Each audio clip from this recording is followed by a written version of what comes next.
Тараздағы облыстық қан орталығы жылына 15 мың литрге дейін қан мен оның компоненттерін дайындайды. Өңірдегі жетекші мекеме сапа стандарттарына сай келетін 19 елден әкелінген құрылғымен қамтылған. Орталықтың жұмысы жайында толығырақ тілші тарқатады.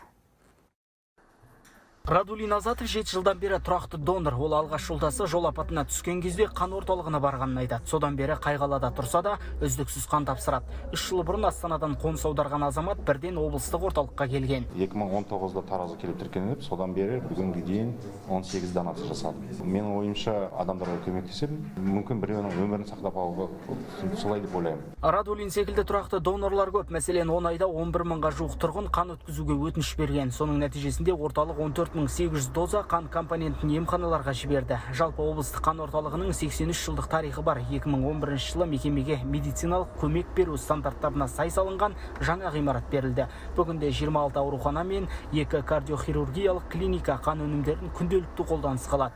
Мамандар 2 сатыдан тұратын қан скринингі өнімнің сапалы әрі қауіпсіз болуына кепіл болады дейді. Алинити ихла аппараты деді ғой, ол жерде бірінші этабы жүргізіледі. Кобус деп көрсеткен екінші ПЦР аппараты сол жерге қойылып, бұл екінші этапта тағы да тексеру жүргізіледі. 100% қауіпсіз екендігін дәлелдейді. Бір реттік стерилді отандық өнімдегі гемокондармен жұмыс істейміз. Қан орталығының мамандары тұрғындарды донор болуға шақырады. Бұл бірінші кезекте өз өмірін ұзартып, онкологиялық аурулардың алдын алады дейді дәрігерлер. Сонымен қоса бір донор 3 адамның өмірін аман алып қалуы мүмкін екенін есте сақтаған абзал. Ал қан тапсыру үшін тексеріс уақыты жарты сағат қана. Мерей Байет, Руслан Ахатіллә, Хабар 24, Тараз.